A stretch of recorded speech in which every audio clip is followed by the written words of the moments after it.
अस्सलाम वालेकुम स्टूडेंट्स। आज हम अपना chapter number 6 introduction to cost of production start करने लगे हैं। तो आइए अपने फर्स्ट एमसीक्यू की तरफ चलते हैं। फर्स्ट एमसीक्यू है प्राइम कॉस्ट मीन्स। अब प्राइम कॉस्ट का आपको पता है फॉर्मूला क्या होता है। Prime cost is equal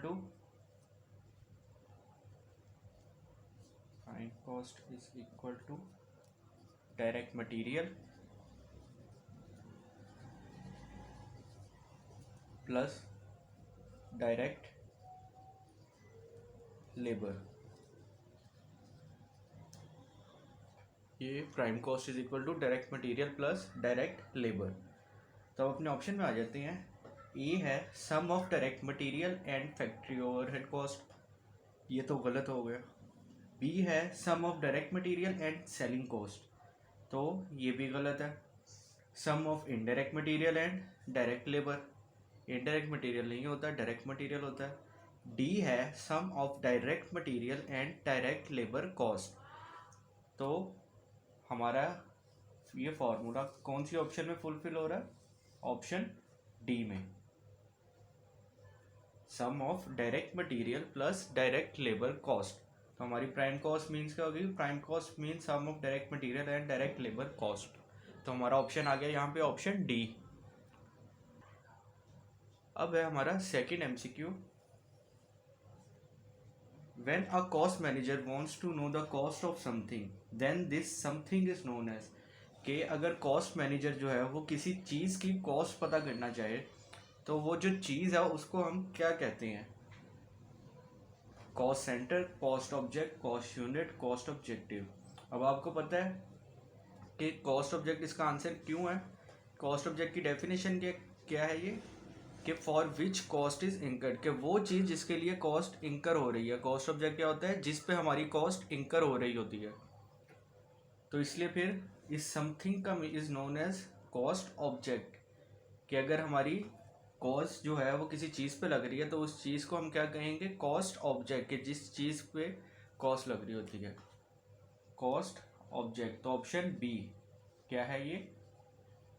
cost object. अब ये कॉस्ट ऑब्जेक्ट क्या होता है वो आपको मैंने बताया, फॉर विच, इसको ऐसे कह लेंगे, objective for which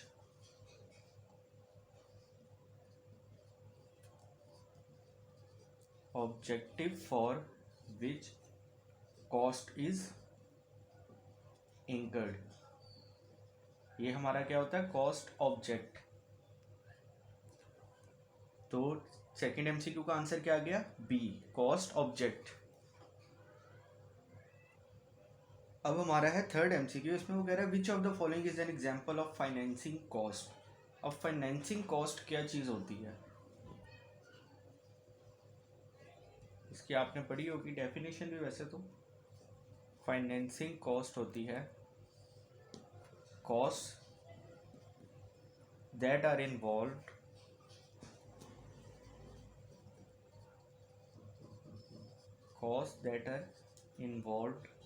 in financing the organisation. कि वो कॉस्ट जो इन्वॉल्व होती है किसमें? ऑर्गेनाइजेशन को फाइनेंस करने में। इसमें अब क्या क्या चीज़ें आ सकती हैं हमारी, इसकी आपको मैं दो एग्जांपल्स बता देता हूँ। उसमें आता है एक तो लोन इंटरेस्ट, और सेकेंडली हमारा आता है बैंक ओवरड्राफ्ट, बैंक ओडी। ठीक है। तो अब हमारी फाइनेंसिंग कॉस्ट क्या होगी? Cost that are involved in financing the organisation, कि जिसके थ्रू हम अपनी ऑर्गेनाइजेशन को क्या करते हैं? फाइनेंस करते हैं। तो इसके एग्जांपल्स कौन कौन सी होगी? एक तो होगी लोन इंटरेस्ट, और सेकंड कौन सी होगी? Bank overdraft. तो अब हम अपने एमसीक्यू की तरफ आ जाते हैं। इसमें वो कह रहा है which of the following is an example of financing cost. अब अपनों से एग्जांपल बतानी है फाइनेंसिंग कॉस्ट की। Selling cost, admin cost, loan interest cost, और डी है रिसर्च एंड डेवलपमेंट कॉस्ट। तो इसमें कौन सा आ गया हमारा? Option C, loan interest, option C. उसके बाद है MCQ number 4, which of the following is incorrect. अब हमें बताना है इसमें इनकोरेक्ट कौन सा है। Variable cost per unit remains fixed but varies in total. अब आपको पता है वेरिएबल कॉस्ट क्या होती है, वो पर यूनिट फिक्स ही रहती है और जो इन टोटल है वो वेरी करती है। तो ये तो ए ऑप्शन जो है वो ट्रू है। बी है fix cost per unit varies but remains fixed in total. अब फिक्स कॉस्ट जो है वो भी पर यूनिट वेरी करती है लेकिन सेम रहती, but remains fixed in total, फिर टोटल में वो फिक्स रहती है। तो ये भी हमारी जो स्टेटमेंट है वो ठीक है। डी पे आ जाते हैं। पहले उसमें कह रहे हैं direct labour is a component of both prime cost and conversion cost. अब ये भी हमारा एमसीक्यू तो ठीक है। तो हमारा कौन सा रह गया, ऑप्शन सी। इसमें वो कह रहे हैं selling cost is included in the cost of product. Cost of product को आप ऐसे कह लो, ये है कि कॉस्ट ऑफ सेल जो होती है ना, जैसे उसमें आता है हमारी सारी ओपनिंग प्लस परचेजेस, तो cost of product means cost of sale. और सेलिंग कॉस्ट क्या होती है, हमारा सेलिंग एक्सपेंसेस होते हैं। ये हमारे कहाँ पे आते हैं, ऑपरेटिंग एक्सपेंसेस का पार्ट बनते हैं। तो ये जो सी ऑप्शन है ये क्या है, ये गलत है। सेलिंग कॉस्ट जो है वो कॉस्ट ऑफ प्रोडक्ट में इंक्लूड नहीं होती। तो हमारा कौन सा आ गया यहाँ पे, ऑप्शन सी। उसके बाद next MCQ 5, which of the following is correct for conversion cost. अब उसने नीचे कन्वर्जन कॉस्ट का फॉर्मूला पूछ लिया। अब कन्वर्जन कॉस्ट किसके इक्वल होती है, conversion cost is equal to cost of direct labour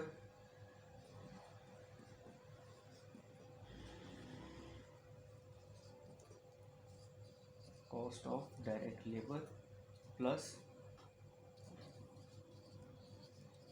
production overheads. ये हमारा आ गया कन्वर्जन कॉस्ट का फॉर्मूला। इस तरह हम अपनी कन्वर्जन कॉस्ट फाइंड कर सकते हैं। अब हम अपने ऑप्शंस देख लेते हैं। उसमें वो कह रहा है ए है cost of direct material plus cost of direct labour, तो ये ऑप्शन तो गलत हो गया। बी है cost of direct material plus cost of production, ये ऑप्शन भी गलत है। सी है prime cost plus production cost, ये ऑप्शन भी अब गलत है। डी में है cost of direct labour plus production overheads. तो हमारी कन्वर्जन कॉस्ट किसके इक्वल होती है, cost of direct labour plus production overheads के। तो ये हमारा ऑप्शन आ गया यहाँ पे ऑप्शन डी। ये आ गया हमारा कन्वर्जन कॉस्ट का फॉर्मूला। अब next MCQ number 6, among the following given cost which can be best described as semi variable cost. अब सेमी वेरिएबल कॉस्ट आपको पता कौन सी होती है, जिसमें जो मिक्स कॉस्ट भी उसे हम कहते हैं, जिसमें फिक्स कॉस्ट भी होती है और वेरिएबल कॉस्ट भी होती है। तो अब हमने बताना है इनमें से सेमी वेरिएबल कॉस्ट कौन सी है। ए है डायरेक्ट मटेरियल कॉस्ट। अब डायरेक्ट मटेरियल कॉस्ट जो होती है वो होती है वेरिएबल। वो कैसे होती है कि आप जितना मटेरियल परचेज करोगे उस हिसाब से आपकी जो हमारी जो पेमेंट होगी वो भी इंक्रीज, कॉस्ट जो है वो भी इंक्रीज होती जाएगी। जितना मटेरियल लगेगा उतनी ही कॉस्ट भी इंक्रीज होगी।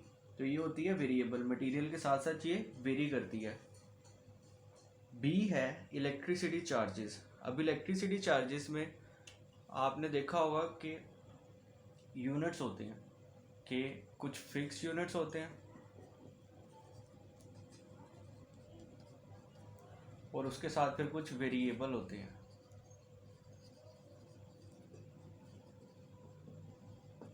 फिक्स यूनिट्स का क्या मतलब है, अब अगर आपने देखा हो मीटर तो उसमें आता है कि इतने यूनिट्स तक अगर हम, कुछ यूनिट्स गिवन होते हैं कि इतने यूनिट्स तक अगर हम यूज़ करेंगे इलेक्ट्रिसिटी तो हमारा बिल इतना रहेगा। वो होता है फिक्स्ड, के उन्होंने एक फिक्स यूनिट्स बताए होते हैं कि इतने यूनिट्स तक बिल इतना होगा।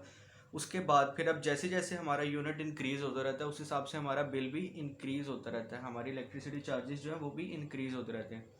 तो इसलिए ये फिर क्या होगी, इलेक्ट्रिसिटी चार्जेस सेमी वेरिएबल, क्योंकि इसमें फिक्स पोर्शन भी होता है और वेरिएबल पोर्शन भी होता है।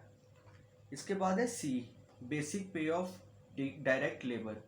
अब जो बेसिक पे होती है ना ये हमारी फिक्स होती है कि पर मंथ या पर डे जो हमने देना होता है उसको वो फिक्स होता है। तो ये हमारी क्या होती है, फिक्स्ड। उसके बाद है डी, प्लांट सुपरवाइजर सैलरी। अब सैलरी भी हमारी फिक्स होती है, हमें पर मंथ के हिसाब से मिलती है, पर मंथ हमने उतनी ही सैलरी मिलती जाएगी। तो ये भी हमारी क्या होती है, फिक्स होती है। तो हमारा यहाँ पे ऑप्शन कौन सा आ गया, option B, electricity charges. Next MCQ number 7, direct cost are the cost that. अब डायरेक्ट कॉस्ट कौन सी होती हैं, इसकी बुक में डेफिनेशन है, direct cost are directly attributable cost, जो डायरेक्टली किसी प्रोडक्ट या सर्विस पे हमारी कॉस्ट आ रही होती है। ठीक है, तो अब हम अपने ऑप्शन देख लेते हैं। Are under the control of directors of the company, ये ऑप्शन तो रॉन्ग है। बी है are directly charged to department, are directly under the control of a manager, can be directly identified with the product service. अब यहाँ पे हमारी जो definition है वो उससे रिलेट कौन सा पॉइंट हो रहा है, पॉइंट नंबर डी जो है, can be directly identified with the product, के किसी भी प्रोडक्ट के साथ या सर्विस के साथ जो डायरेक्टली एट्रीब्यूटेबल हो या डायरेक्टली आइडेंटिफाइड हो, कि डायरेक्टली उस प्रोडक्ट या सर्विस पे कॉस्ट जो हमारी आ रही, तो उसे क्या कहते हैं हम, अपनी डायरेक्ट कॉस्ट होती है वो। तो इसमें ऑप्शन कौन सा आ गया, option D. Next MCQ number 8, which chart show the unit cost behavior of straight line depreciation cost। अब जो हमारी डेप्रिसिएशन होती है ना, डेप्रिसिएशन वो जो है वो फिक्स्ड कॉस्ट होती है। Depreciation is a fix cost, और जो फिक्स कॉस्ट होती है उसका जो पर यूनिट है, means per unit fix cost जो है वो इन्वर्सली वेरी करती है with activity level. Fix cost per unit inversely varies with activity level. जैसे जैसे एक्टिविटी लेवल चेंज होगा उसी तरह हमारी पर यूनिट फिक्स कॉस्ट जो है वो भी वेरी करेगी। अब जो हमारा पर यूनिट फिक्स कॉस्ट होती है उसका चार्ट हमारा बनता है कुछ इस तरह से। ये किसका चार्ट है, पर यूनिट फिक्स कॉस्ट का, पर यूनिट फिक्स्ड कॉस्ट। अब उसने हमें डेप्रिसिएशन का पूछा, तो डेप्रिसिएशन क्या होती है, ये फिक्स कॉस्ट होती है, और फिक्स कॉस्ट जो पर यूनिट फिक्स कॉस्ट होती है वो इन्वर्सली वेरी करती है विद एक्टिविटी लेवल। तो इसलिए फिर यहाँ पे हमारा कौन सा चार्ट होगा, डी चार्ट, जिसमें ये वाली डायग्राम बनी है, ये है डी। तो हमारा ऑप्शन कौन सा आ जाएगा यहाँ पे फिर, ऑप्शन डी।